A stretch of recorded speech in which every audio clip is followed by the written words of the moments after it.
Tara guys, luto tayo ng apritadang manok. Prito na natin tong carrots. Para lumambot na siya.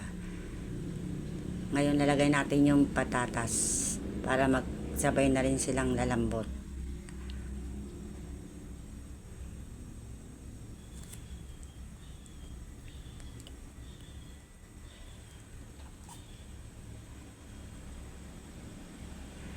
Gisa na natin yung manok.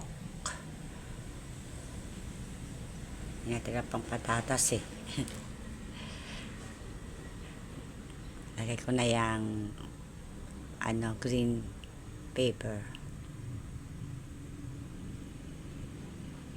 Tinlagay na yung manok nang maigisa na. Kayo guys, paano kayo magluto? Kasi ako ganyan ako magluto eh. Then yun na nagisa na yung manok.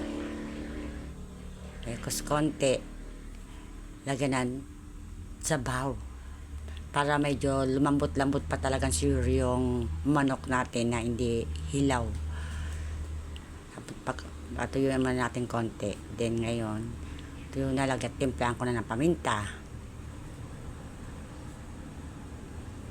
Tapos konti. Then lalagay ko na yung patatas saka yung carrots.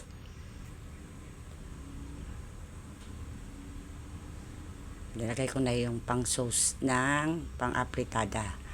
Yan kasi yung ginagamit ko, hindi tomato sauce.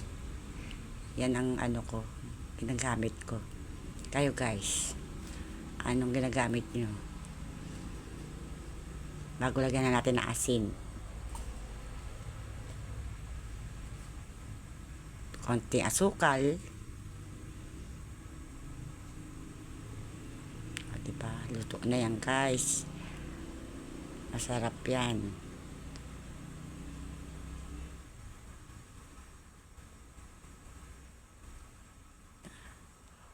Diba? At lagyan na natin din siya ng bechin. Ngayon, konti na lang mekos at luto na siya. Thank you for watching.